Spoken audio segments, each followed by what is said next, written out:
Radyo Pilipinas. Radyo Publiko. Radyo Pilipinas. Radyo Publiko.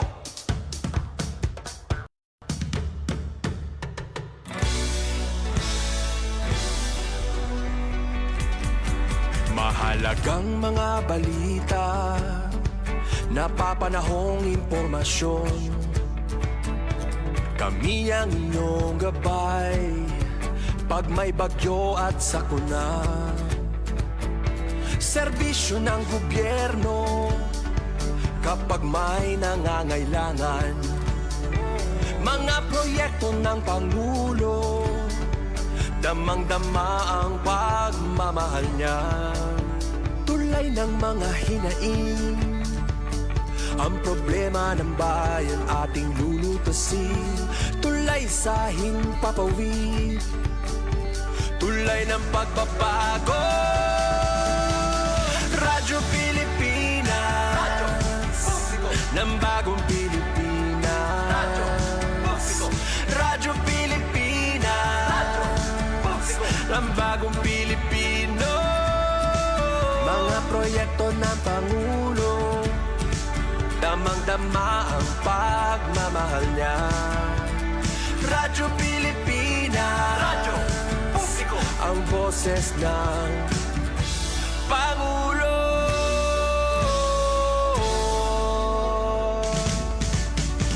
Karamay nyo kami, kahit malayo man kami nakakarating.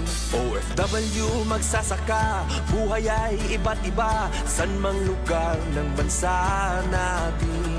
Tulay ng mga hinaing, ang problema ng bayan ating lulutasin. Tulay sa himpapawid, tulay ng pagbabago. Radyo Pilipinas, Radyo Publiko. ng bagong Pilipinas. Radyo Publiko. Radyo Pilipinas, Radyo Publiko. ng bagong Pilipino. Mga proyekto ng Pangulo, damang-dama ang pagmamahal niya. Radyo Pilipinas, Radyo Publiko. ang boses ng Pangulo. Radyo Publiko. Radyo Pilipinas, Radyo Publiko. Radyo Pilipinas.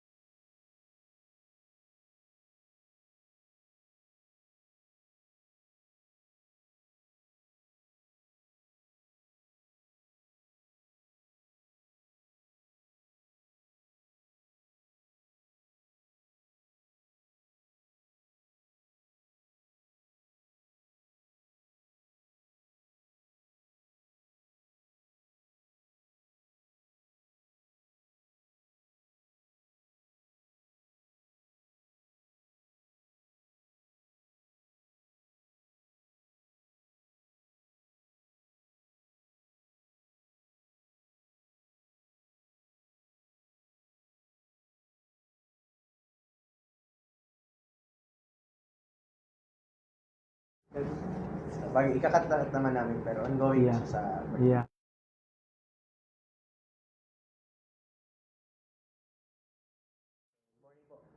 Good morning sa inyo. Ano po yung pangunahing layunin ng ating disaster risk reduction program dito sa Bicol po? Ang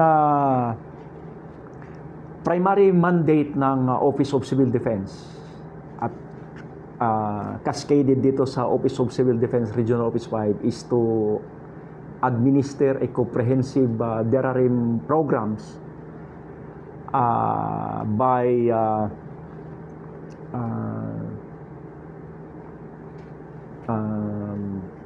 providing leadership in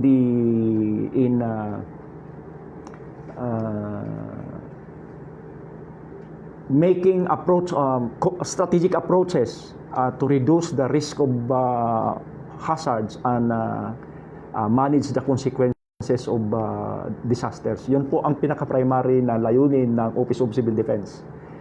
Ngayon, meron tayong sinusunod na per Republic Act 10121.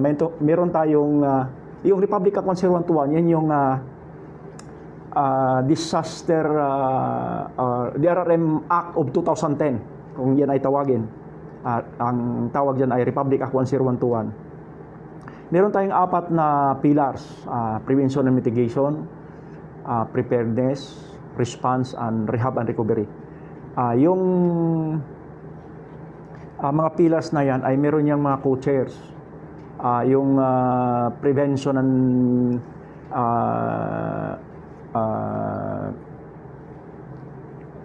yung prevention and mitigation is under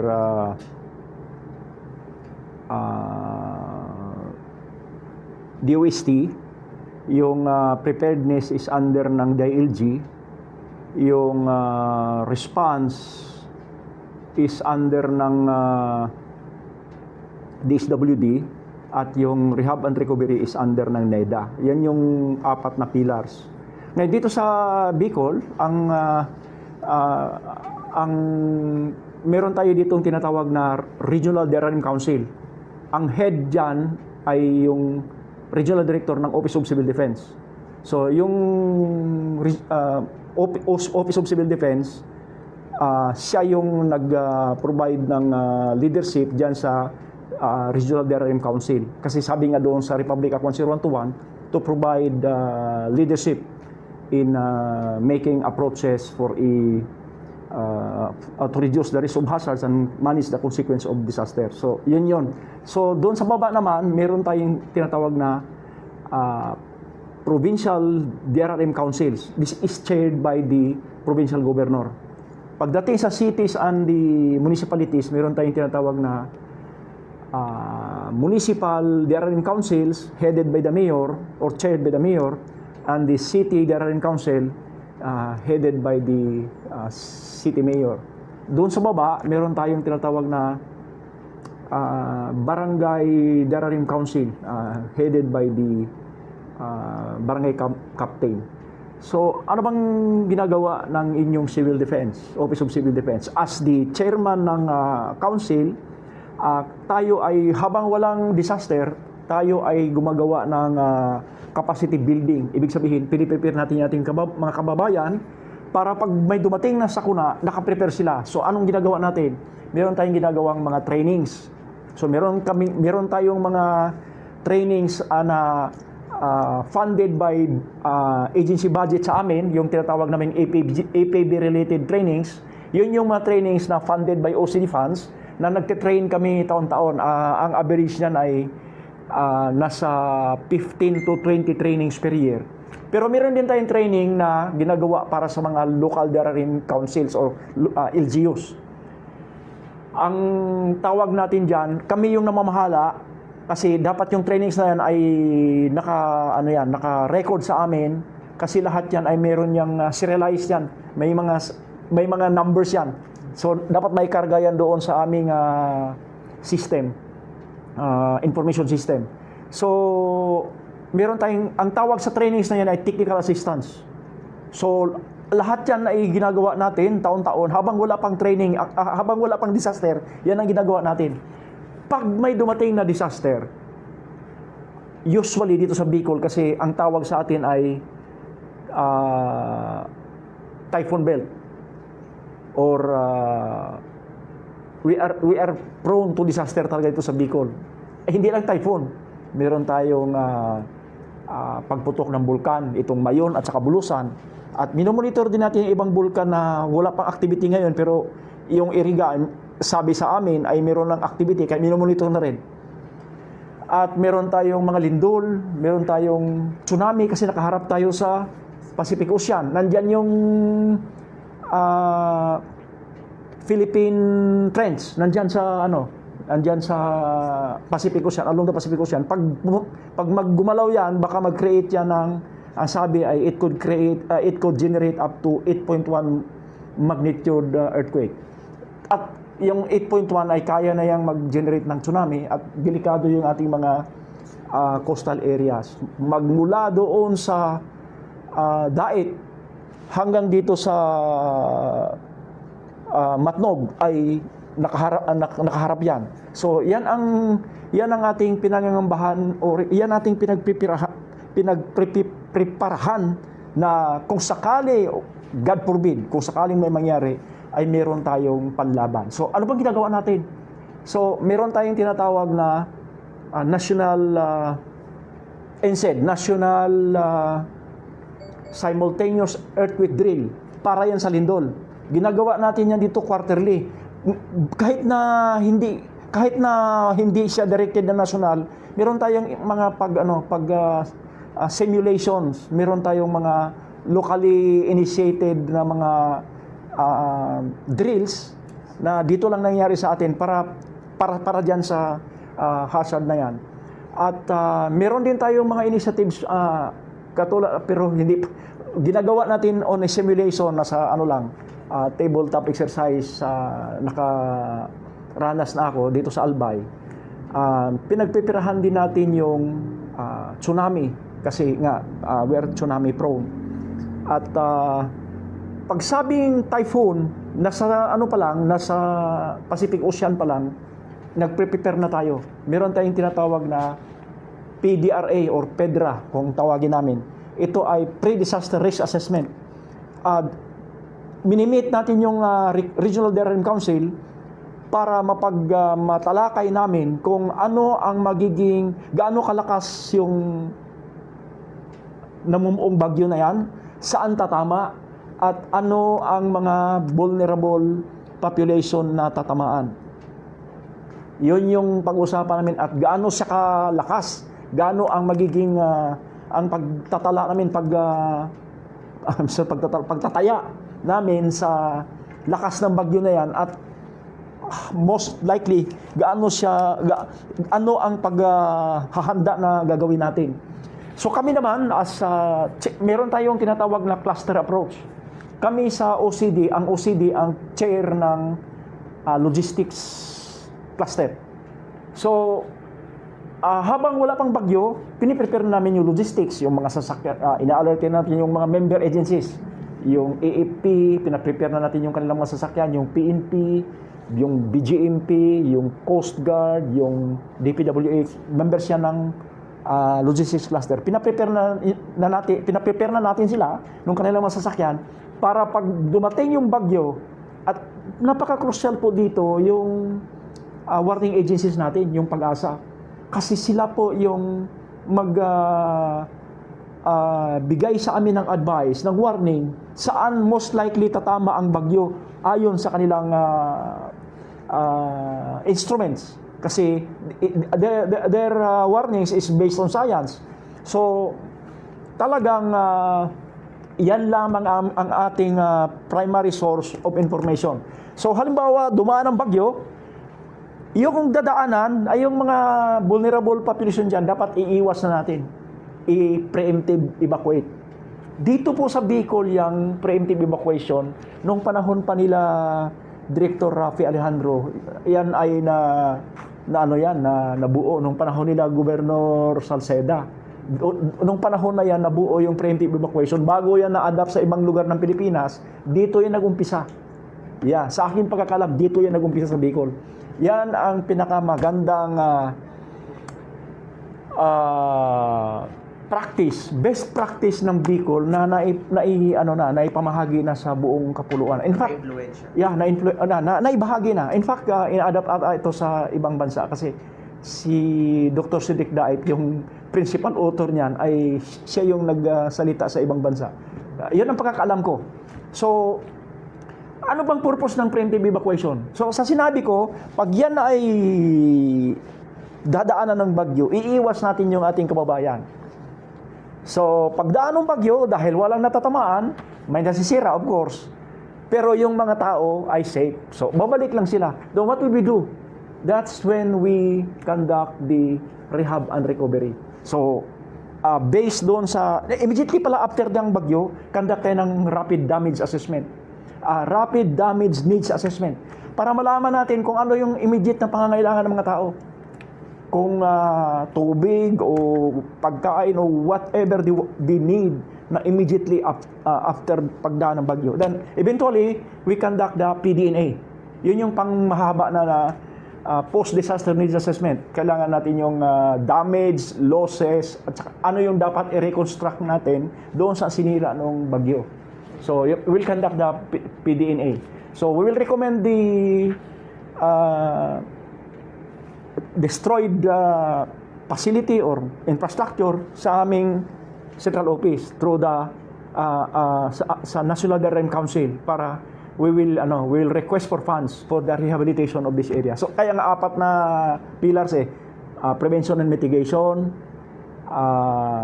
ng DOST, preparedness ng DLG,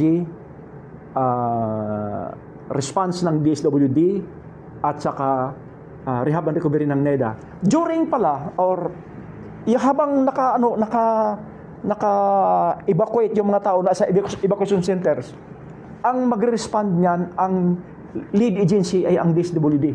Kasi isa yung pillar. DSWD provide the DSWD, mabilis ang DSWD natin. They provide family food packs, yung camp management sila yon sa kanila, camp coordination ng camp management sa kanila, silang head ng cluster nun, isang cluster yon, yung camp coordination and camp management, sila yon. They provide support to the people while they are still in the evacuation center. Meron din tayong nag-evacuate na outside of the evacuation center, nandun sa labas, pinoprovide din ng pagkain yon. Halimbawa, doon nag-evacuate sa kanilang kamag-anak outside of our evacuation centers, so pinoprovide din ng support yon. So until such time na ma-determine ng ating mga local government units na pwede nang bumalik yung mga tao, and then life will go on as usual. Yun yung sinasabi na resilience. Dumaan ang bagyo, tumabi lang ang mga tao, dumaan, bumalik. Yun yung tinatawag na resilience. Parang we immediately go back life as normal immediately after a disaster. Yun yung resilience.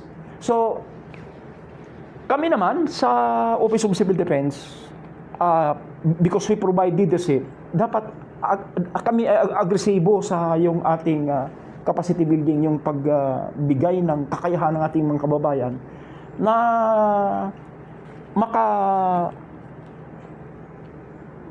makalaban sa disaster. Kasi hindi naman natin mapigilan yan. By the way, yung ma-predict lang natin yung bagyo, pero yung earthquake, hindi natin kayang i-predict yan. Kasi wala pang instrument na kayang i-detect yan. So, yung mga sirang bahay, ayusin. Yung sirang eskwelahan, ayusin. Yung sirang kalsada, ayusin. Yung sirang bridge, ayusin. Lahat ng masira nung disaster, ayusin. Kaya nga, we manage the consequence of disaster. Ayusin. Through the NEDA, yung ginawa naming RRP, pupunta sa NEDA yun. Ginawa naming PDNA, pupunta sa NEDA yun. Magiging RRP, it will be a raw material for their RRP. At yun na yung basis namin na ng rehab and recovery. So, i-request namin yun sa central office ng funds para matulungan yung mga kababayan natin na siraan ng bahay, na siraan ng kalsada, na siraan ng bridge, and so on and so forth. So, meron tayong tinatawag na early recovery. At that's another cluster. Yan ay ang OCD ang cluster lead. Ang ginagawa natin ng early recovery ay immediately after the disaster at nakabalik na yung mga tao, they need food. Kasi sinira They need seeds for planting. They need chicken para i-propagate ulit yung nawalang mga chicken na sinira nung pinatay nung bagyo. They need mga baboy na kailangan nilang mag-alaga. And all these needs, early recovery, immediately after, ay ang OCD ang namamahala.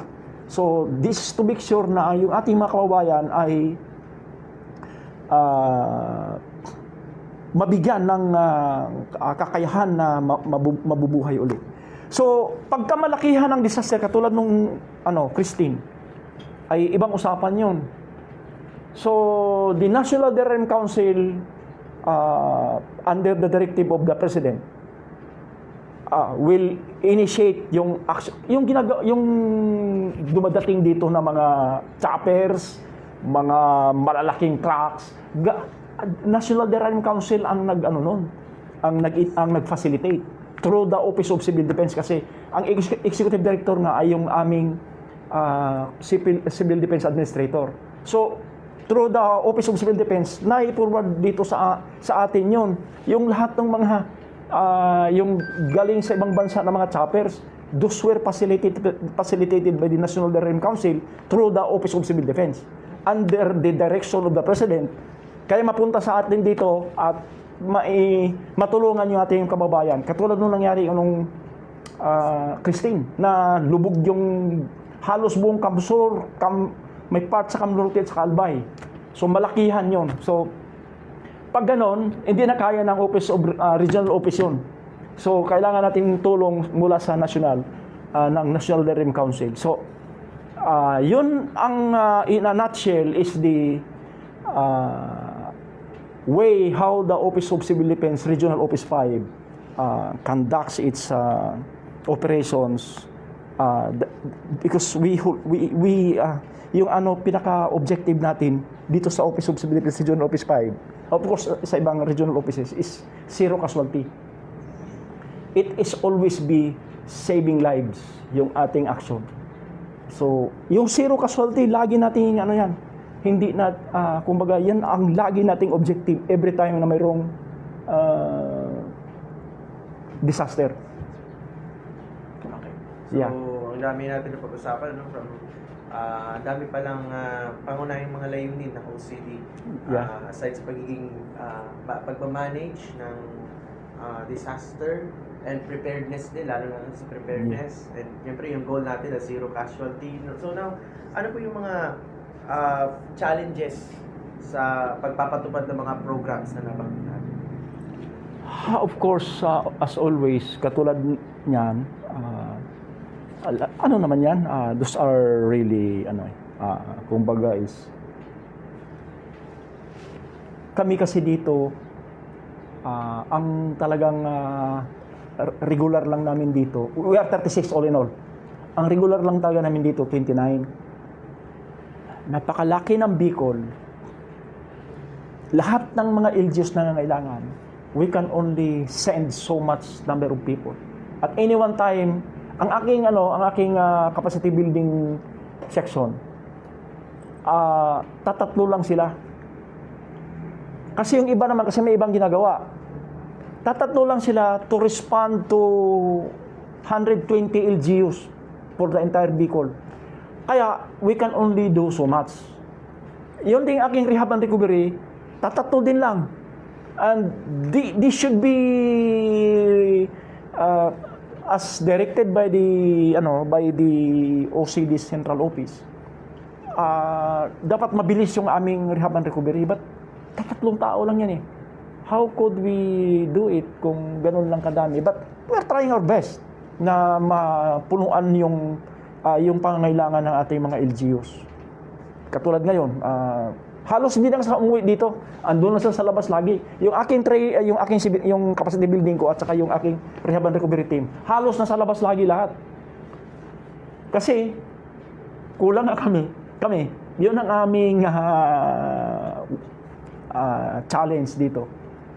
Yun ang pero we are an expanding agency. Noong araw nga, parang 6 lang ata sila noong araw eh. Ngayon, 36 na kami. Because ang ang plantilla position dyan is 29.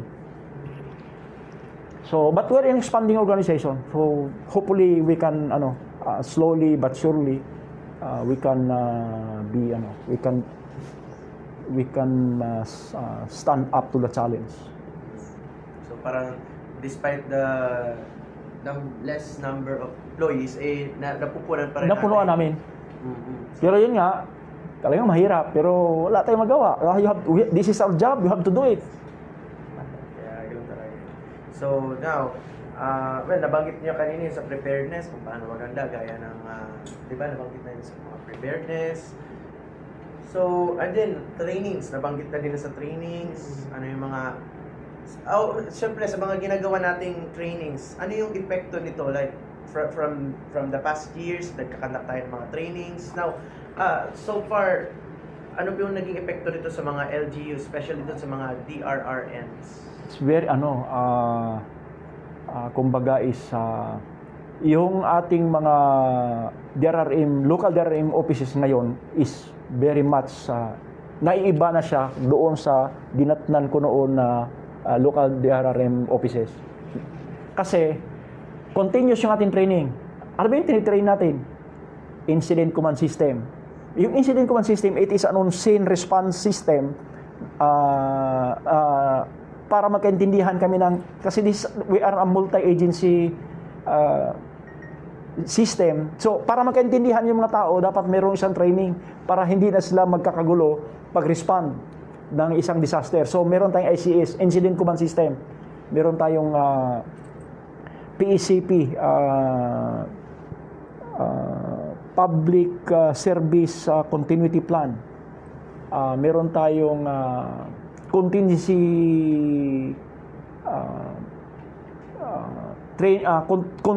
contingency training, contingency plan, to create contingency plans. Meron tayong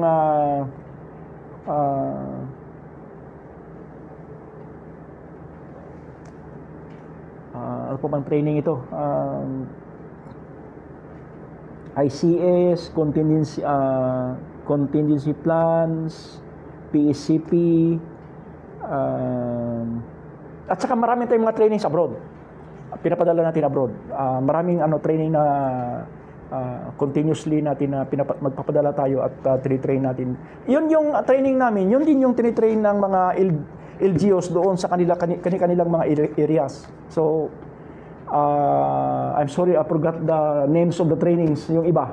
Pero yun basically, dapat may contingency plan, dapat mayroong local DRRM plan, dapat meron silang mga ano po ba? Mga major trainings. Yun, ICS, yun yung major trainings namin. ICS at saka yung EOC training. EOC training, yun yung mga major namin. ICS, EOC training, PSCP, contingency plans, yun yung mga majors namin. Yung mga minors, hindi ko na ma-recall. It escaped my memory. Matanda na. It's okay, you kept that. So, nabanggit natin yung mga training. So, ang ganda pala, no? Since, bagay ako personally na na-experience na-observe ko rin since elementary ako, like, hanggang ngayong college, dahil nakikita ko yung disaster, namin sa kasiguran, kasi I'm from Sorsogon. Yeah, okay. Nakikita ko like, before parang walang rescue vehicle, nandun lang mga salbabida, ganyan. I think you're talking about local DRRM training. Mm-hmm. Yeah, yun yung mga we can consider major din. But it is also a major training, local DRRM training. Yeah. Kaya napakaganda ng improvement ng ating local disaster, especially sa nung araw, nung bago si President Marcos naging presidente, walang hindi ko masyadong matandaan nung aming response na merong malakihang support in terms of yung mga sacks of rice. Ngayon, pag may disaster, ang aming Office of Civil Defense, si Yosek Ariano Pumuseno, nagpapadala ng libo-libo ang mga sakong bigas sa Catanduanes, Cam Norte, Albay, Sorsogon, Masbate. Lately lang, ito lang, nagpadala siya ng 2,000 sacks of rice in Castilla, Sorsogon. Tuwang-tuwang nga si Mayor. At very lately, si Magraw ay naka-receive din ng 1,500 sacks of rice. Yan ay when President Marcos took over as president. ano na yan, parang yan ang normal namin. Dati kasi walang ganyan eh. Na nagpapadala ng mga maraming bigas sa ating mga nasalantang mga LGUs. Ngayon, it's a normal thing for us na makapagbigay tayo ng maraming bigas sa ating mga LGUs na nasalanta. Ngayon lang yan, during the time of President Marcos. So, parang maliban sa assistance from DSWD, Iba yun. Iba pa yun. Iba pa yun. Yeah, iba pa yung assistance ng DSWD. Kami rin sa OCD, nagbibigay kami ng mga tarpaulins. Ano yung mga tarpaulins? Yung ginagawang bubong natin mga kababayan at saka yung iba nga ginagawa pang dingding. Yeah, kaya makita ko, may kulay yung dingding, alam ko, bigay ng OCD yan.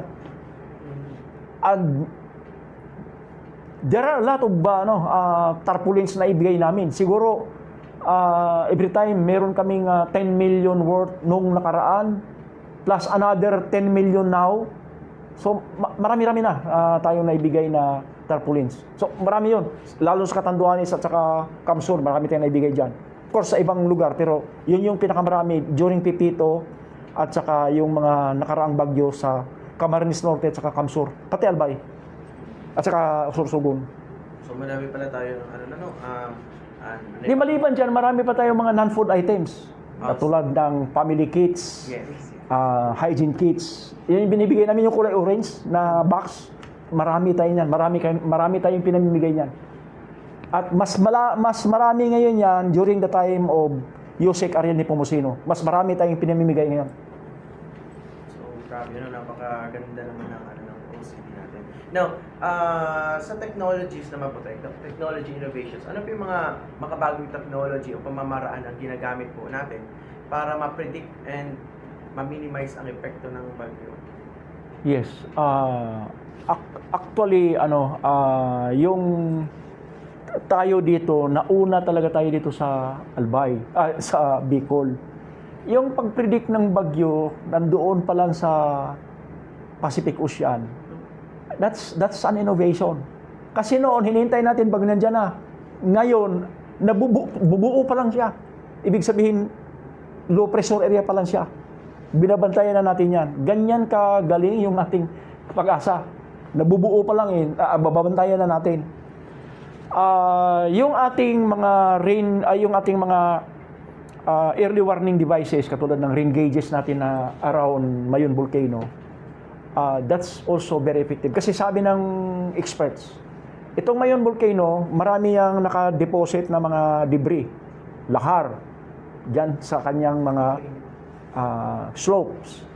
At sabi ng experts natin, at 60 mm per hour, yung lahar na yan ay dadalo yan, i-move na yan, that will mobilize papunta dito sa katulad nung nangyari noong 2006 during Milenyo, na niragasa niya itong Binitayan, itong along Yara, yung river na yan, yung Yawa River, yung along Yawa River, ayan yan, Binitayan, yung mula doon sa Padang, bumaba hanggang doon sa may malapit sa sa Navy na yung bunganga hanggang doon. So maraming nawawala pa diyan hanggang ngayon na hindi pa na-recover mula doon sa incident na yon. So yun yung ating binabantayan na yung lahar na yan. Pag dumating na ng 60 nasa 40 pa lang. By the way, merong nagmo-monitor diyan ang LGU Albay. Merong council na nagmo-monitor talaga diyan specific sa banta na yan. So, lagi kaming in-invite nila pag meron silang meeting kasi binabantayan talaga yung lahar na yan. Kasi sabi nila, pagka 60 mm per hour na, full, full mobilization na yun ng lahar. So, nasa 40 pa lang, ina-advise na nila kami para ma-alert na namin yung ating mga uniform services, mag-prepare ng kanilang sasakyan dahil pag 50 na, lahat yan ay mandatory evacuation na. Kasi ayaw nating mangyari uli yung nangyari noong 2006 during Milenyo na maraming pinsala na kababayan natin dito sa Legazpi at saka sa ibang lugar pa doon sa yung yung ruin anong ruin na yan? Kagsawa. Kagsawa ruin. Diyan nag-umpisa eh. Kumbaga diyan bumagsak yung galing doon sa Macy. Di ba? Diyan bumagsak at maraming na baon ng mga bahay diyan. So yan yung piniprevent natin na mangyari ulit. So minomonitor yan ng council ng LGU Albay. At lagi nila kaming ina-advise pagka may ulan na, ay nakaantabay na tayo dyan. Yung palang aming operation center, this is a 24/7 operation center. Yung iba, lalo na pag holiday, yung kasing ewan ko ba, yung malakas na ulan, yung bagyo, usually dumadaan sa atin during weekend sa holidays. Hindi ko alam bakit ganon. 24/7 yan. Habang yung iba ay nag-weekend, nag-holiday, yung mga tao natin dito naka-duty. So, wala tayong magawa kasi ang trabaho natin, yan ang mandate natin. So, we have to do it. Kaya, yung mga tao dito, wala kaming sinusunod na oras. Yung iba, yung karamihan ng ating mga opisina, 8 to 5. Kami dito, wala. Wala kaming 8 to 5 dito. Basta pag-duty, nandyan sila kahit anong oras. Weekend, holiday, Christmas, or whatever. Nandyan kami. Nag-duty kami. Kasi during normal white alert, 24/7 operation center. Pero pagka blue alert, halimbawa nandoon na namuuna sa Pacific Ocean yung bagyo at dahil ito ay nasa alert level 1 itong mayon, naka blue alert kami. So pagka may paparating na talaga na bagyo at nandiyan na, naka-red alert na kami, yung aming 24/7 OPSEN is converted into Emergency Operation Center. EOC na siya. So, hihingi na kami ng reinforcement from other agencies. Nandito na yung BJMP, PNP, AFP, DSWD. Andito sila represented kasi maliit kami dito. Diyan kami lahat sa Hanjong Hall. Diyan na rin sila natutulog. Kasi wala kami mapatulugan. So magdala na silang tulugan. Diyan na kami lahat sa Hanjong Hall. So lahat ng mga kailangan ng ating mga kababayan, kaagad-agad naming marespondihan kasi nandito lahat sila. Madali namin silang kasi sila yung representative ng kanilang mga agencies. So halimbawa, kailangan ng may kulang na or may nangangailangan ng family food packs o DSWD, nandyan sa amin. Kasi pag red alert ganun o take charge o siya nang mag-ano ng kanyang agency para madalhan ng family food packs kung saan man nangangailangan. Kasi maraming na-isolate na mga tulad nung Christine, maraming na-isolate na mga barangays. So, ang source namin yung AFP kasi nawawala ng signal yung mga barangays. So, AFP nagsabi na meron ditong na-isolate. So, ibigay namin sa DSWD. DSWD will send family food packs through chopper, dalhin doon sa barangay. So, ganun yung natin. Kasi sabi ng ating presidente, dapat walang ma-isolate. Yun yung sabi ng ating kabilin-bilinan ng ating mahal na presidente, walang ma-isolate. Kaya lahat ng mga lugar na determine ng AFP na-isolate, kaagad-agad natin dinadalhan yun ng family food packs. So, yun ang natin, yun ang ating ginagawa. So, ang dami nating prepare, marang mga innovations. Yes. Lalo na, Yeah. at syempre, talagang dito na tayo nag-stay sa office just to provide service sa ating mga kababayan. Di ba? Yes, yes. So, community involvement naman po tayo. Nasabi na ito kanina, di ba? RD, paano hinihingi? Yeah, meron tayong tinatawag na para yung ating mga kababayan na gustong magsilbi sa kanilang mga nasasakupan ng kanilang mga kababayan, meron tayong tinatawag na accreditation, ACDV, Accredited Community Disaster Volunteers. So, sila ay i-accredit yan doon sa mga LGUs.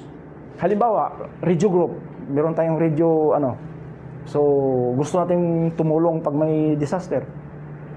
Magpa-accredit ka doon sa LGU na pinakamalapit sa iyo kasi minomonitor namin dito yan, yung accredited na ACDVs, mga volunteers. Ngayon, pag may sakuna, actually marami tayong volunteers yung mga individuals na mayroong kakayahan na mag-volunteer. They will just be accredited in the LGUs and they can help us in the responding to disasters. At marami yan. Marami yung mga heroes natin. Hindi lang kasi sila na-highlight during but I think we need to highlight them. Kasi yung kanilang mga tulong, alam mo bang doon sa Christine, doon sa Kamsur, merong doon merong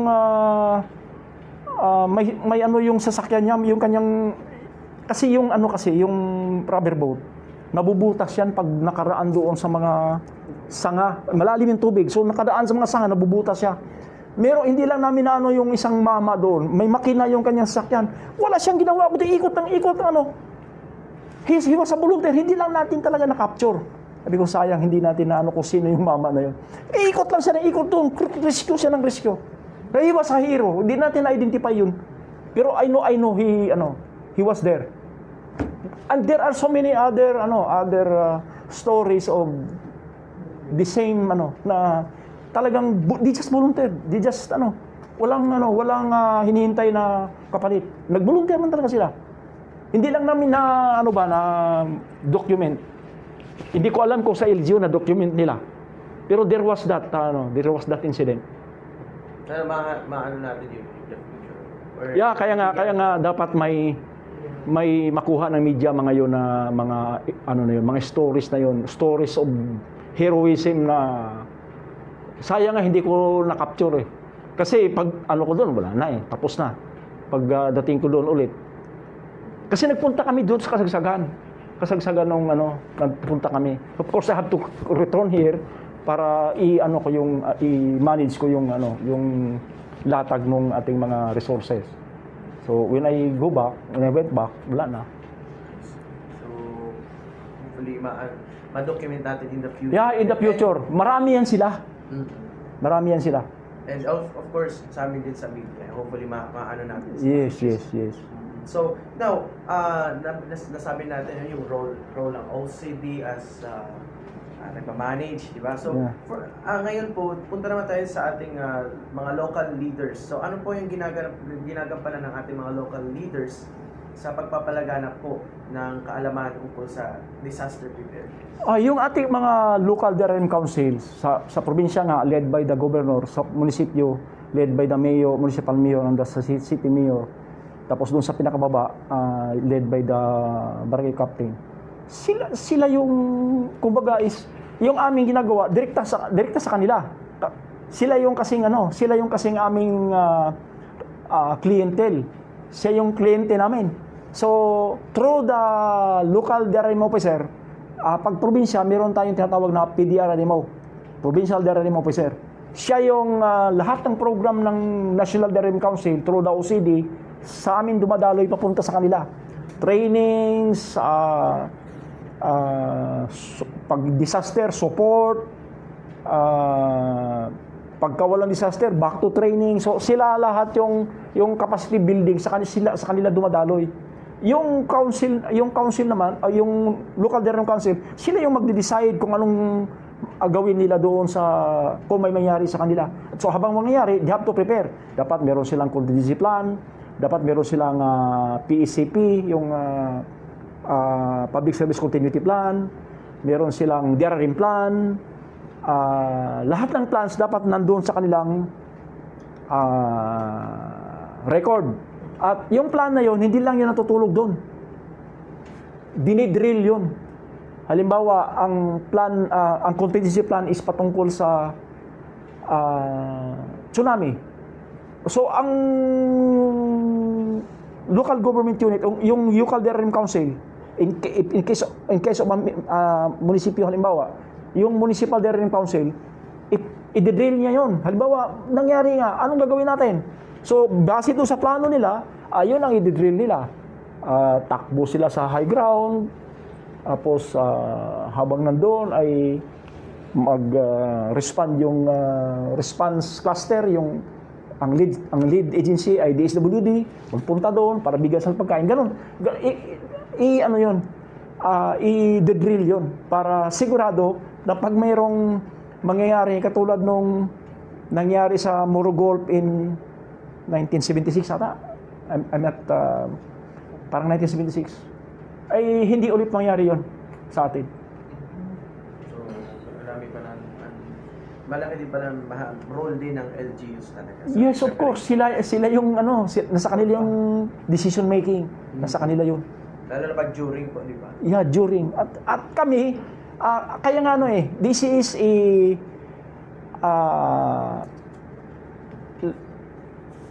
LGU-led, disaster is an LGU-led response.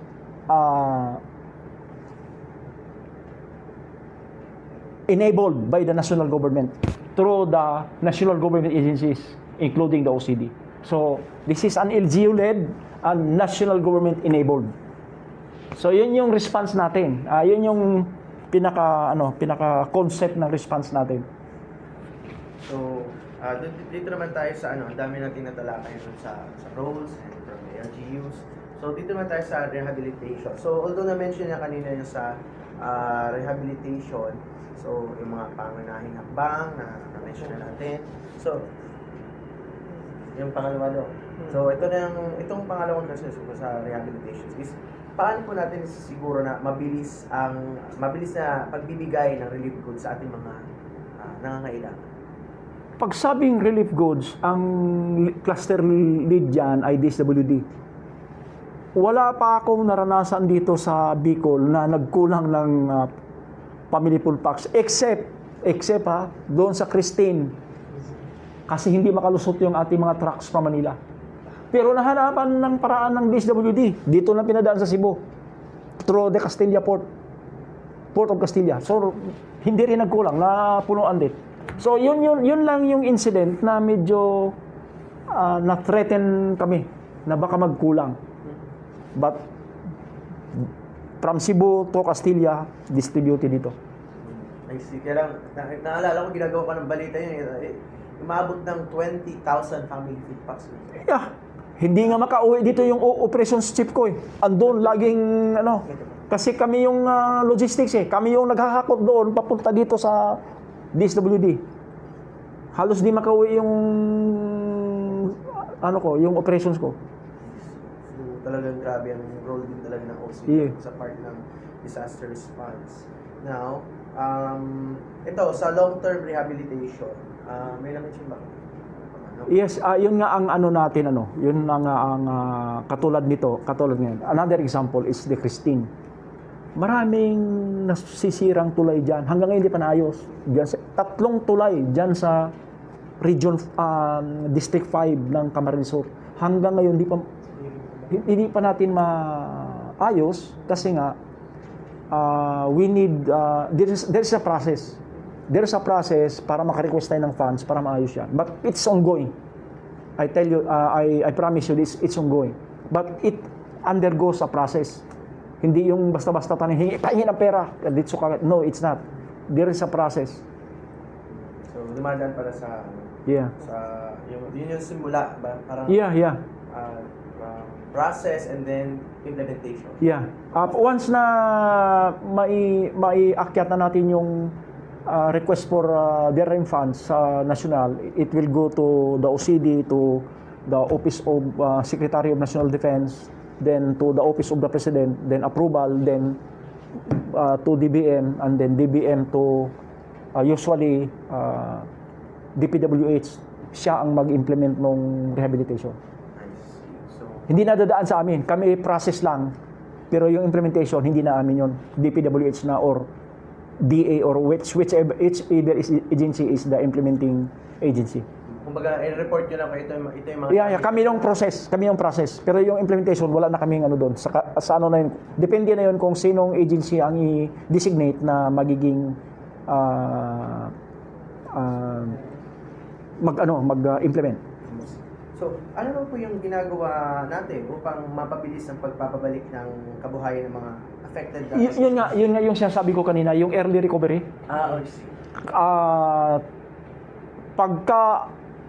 Based doon sa aming RDNA,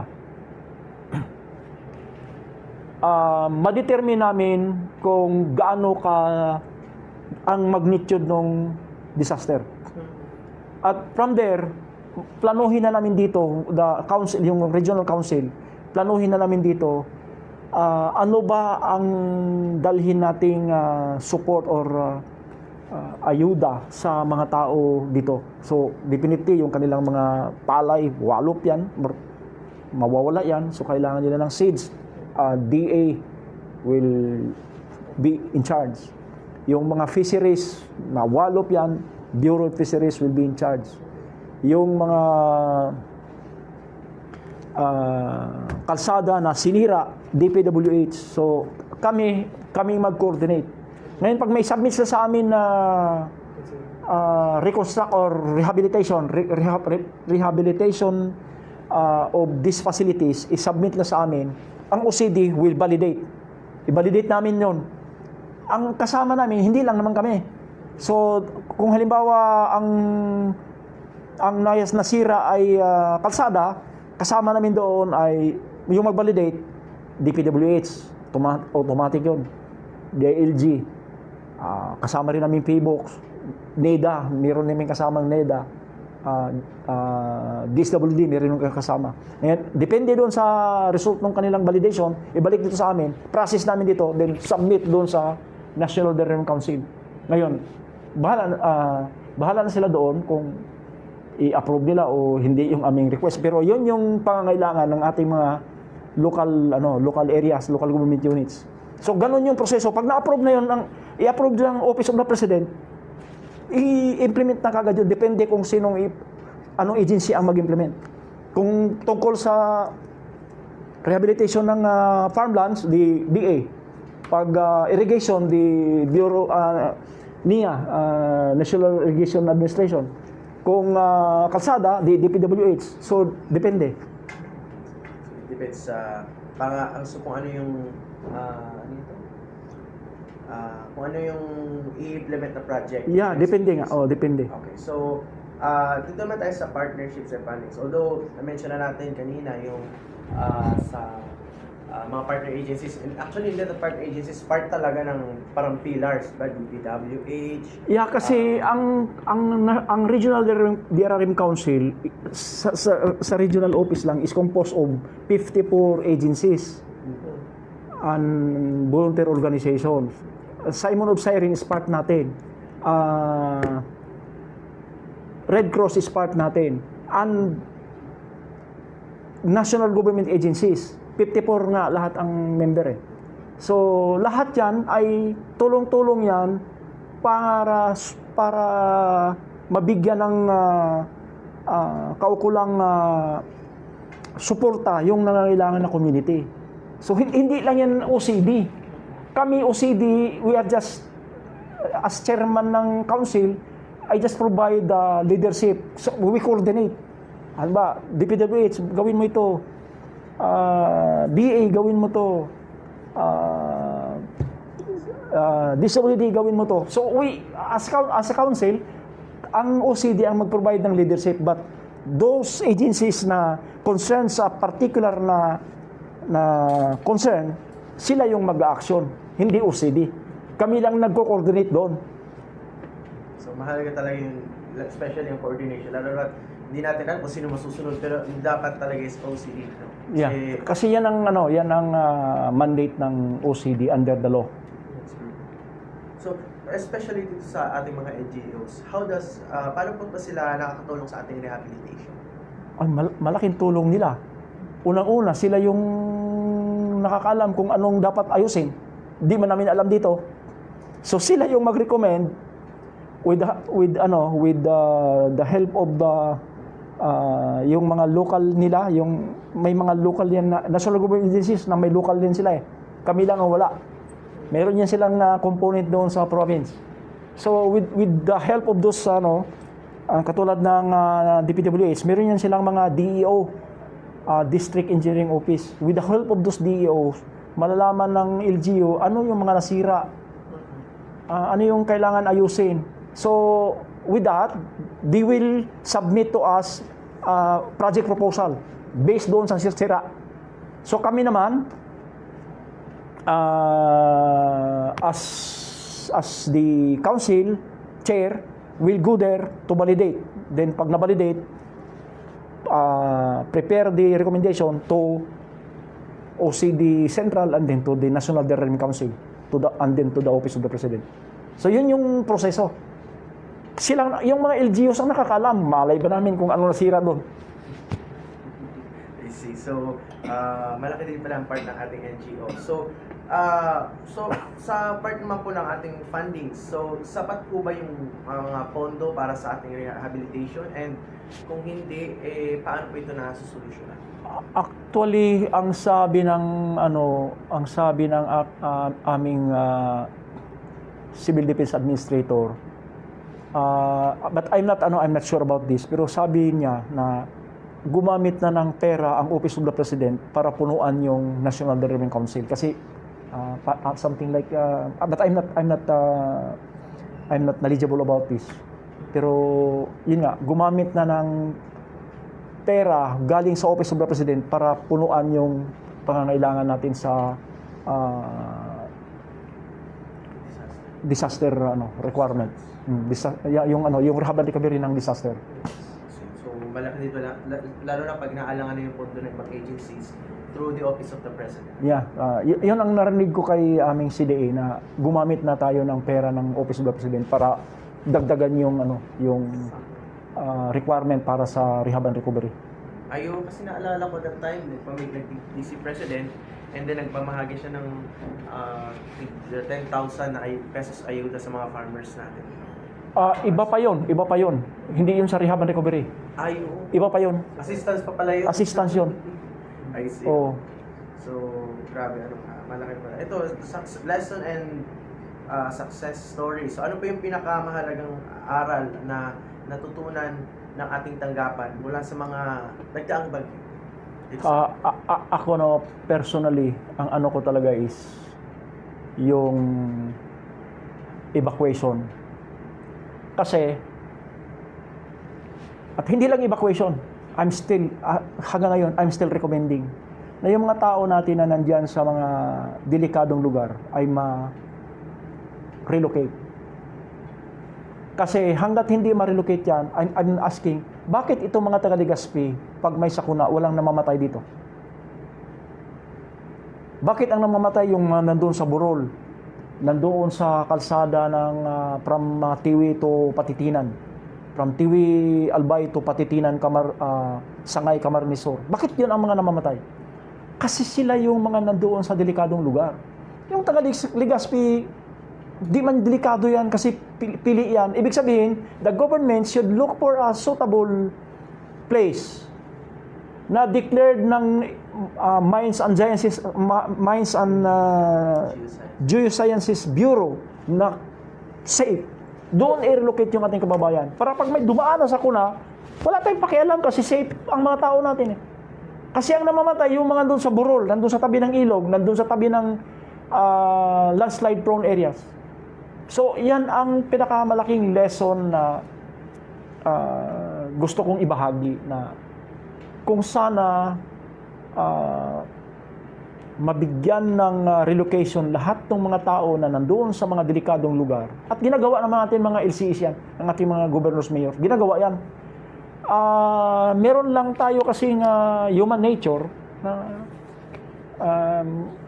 talagang nag-iiba yung natin, human nature rin. But on a larger scale, dapat yung kadamihan ng ating mga kababayan ay nandun talaga sa safe na lugar. Bumagyo man, kung ano mang mangyari, safe sila. Hindi sila yung namamatay dahil naglandslide yung kanilang bahay o lumubog sa baha yung kanilang bahay or tinapon ng hangin yung kanilang bahay kasi nasa tuktok ng burol, tuktok ng bundok. So, dapat ma-relocate talaga yun. Yun ang pinakamalaking lesson na gusto kong ibahagi sa ating mga kababayan. So, ang dami pa ng magandang aral yun, no? So, para prevention na talaga. Yeah. Oo. Hindi natin maiwasan ang sakuna. Yes. Pero walang problema yan kung ang mga tao natin nakatira sa safe. Pwede naman tayong pumunta doon sa mga unsafe areas pero mag-farming, mag-alaga ng kung anong alagahan, basta economic activity lang yon. Pagdating ng at the end of the day, babalik sa kanilang mga bahay. May sakula mang o may bagyo man darating, they are safe. Yun. I see. So, mahalaga talaga yun. No? And ito po, may mga kwento po ba tayo na ng ilang tagumpay o ng mga communities na natulungan itong Oh, marami. Marami tayong natulungan na communities. In fact, yung ating mga provincial DRRM offices ay saksi niyan. Lahat ng ano natin, kung wala tayong DRRM office, ay baka iba ang nangyari. Pero dahil sa ating mga DRRM office na kung saan pinadaloy natin yung information, yung binigay ng pag-asa na information, ay nailigtas natin ating kababayan. Marami, halos lahat ng lugar sa Bicol ay maraming success stories. Kasi kung wala yung information na pinadaloy natin, nako, iba ang picture. Talaga. Marami pala talagang natin. Marami tayong natutunan din sa mga nagdaang bagyo. Yes, maraming lessons. Yeah. Sana implement natin. Okay. Bigyan po kayo sa isang example na isang tatak sa yung RD Ha? na success story. Yung latest, yung Pipito. Yung Pipito kasi, prior, malayo pa yung bagyo, the National Development Council, kami ay binigyan ng instruction na dapat yung ating mga kababayan ay preemptively evacuated. Matagal pa. Dumaan si Pipito, napakalakas. Pero walang casualty. Bakit? Kasi malayo pa lang na evacuate na natin yung ating mga kababayan. At talagang pilitan. Meron pa meron ako narinig na kwento na isang foreigner doon sa may, I think, Pandan, na talagang pinuntahan ng pulis kasi ayaw mag-evacuate. To that extent. Pero malayo pa na preemptively evacuated yung mga tao. Kaya dumaan si Pipito, safe tayo, walang casualty. Except yung sa Camnorte na kuryente but it's not related, hindi yun dahil sa bagyo, dahil sa kuryente.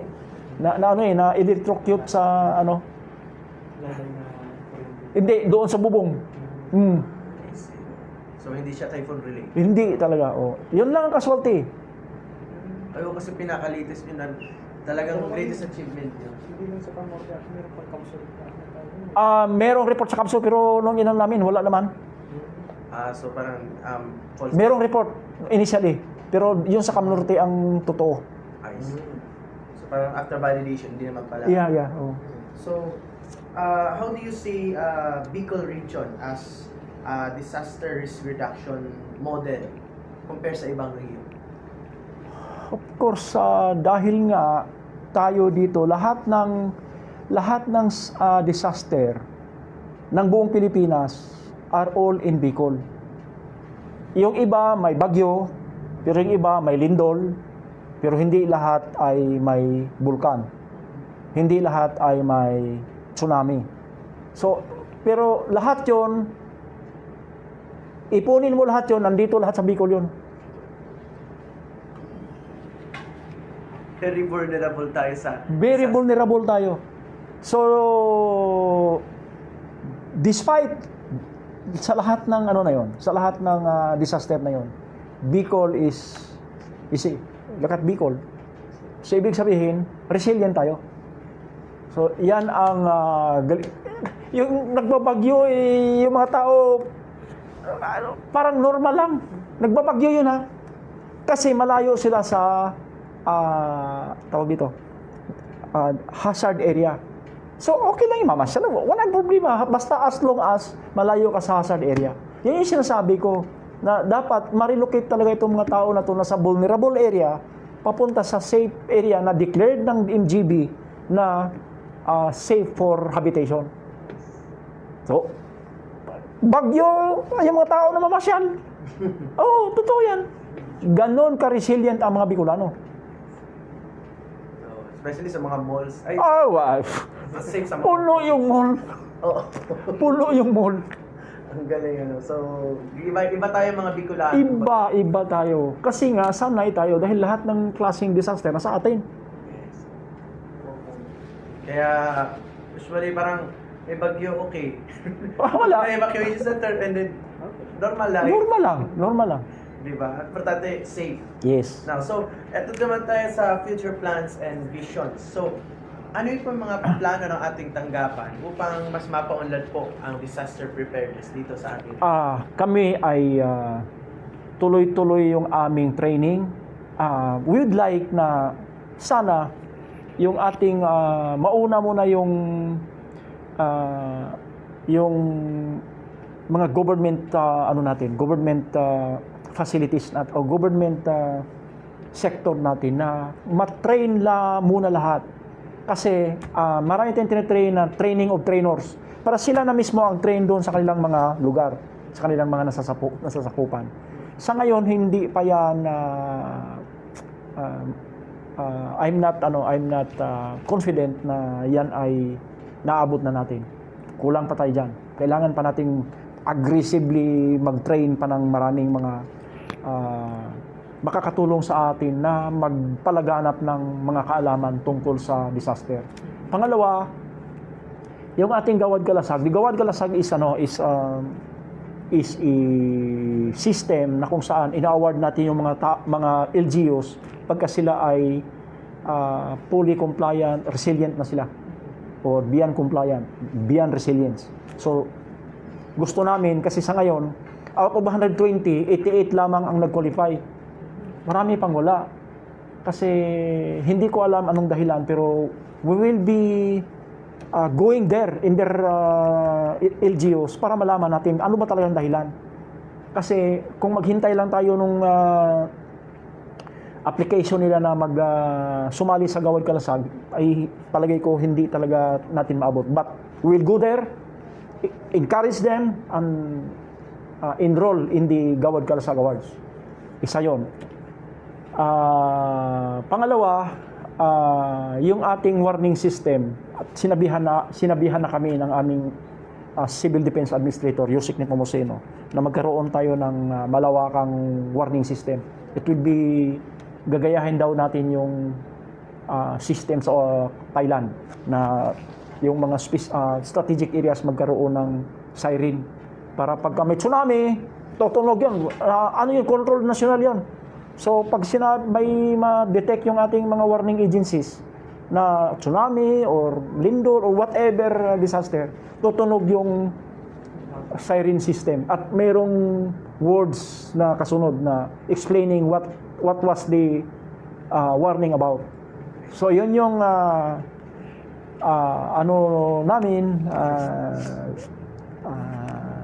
goal or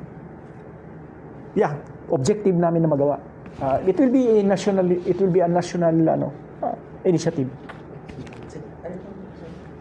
Okay. So now, ang ganda ng plano ng ating OCD na like when it comes to the future plans, talagang yung emergency warning.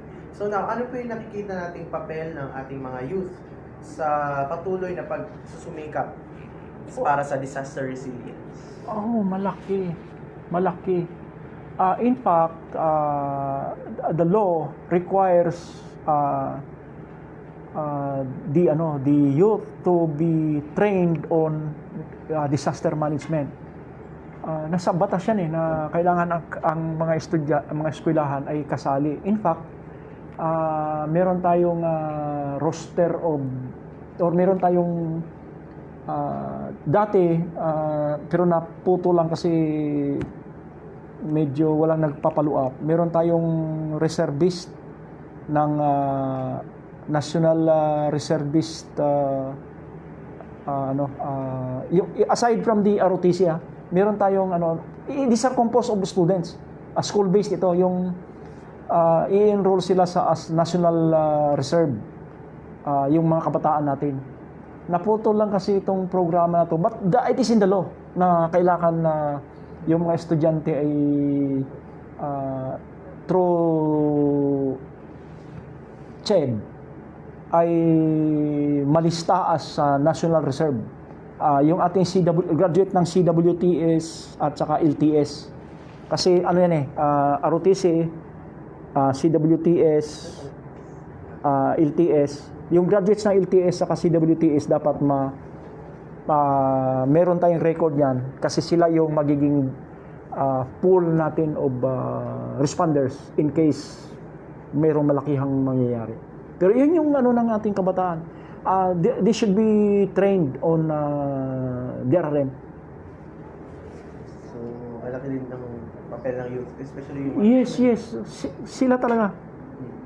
Para in the future, at least, mas alam Yeah, na yeah. Oh. Ikaw nag-ROTC?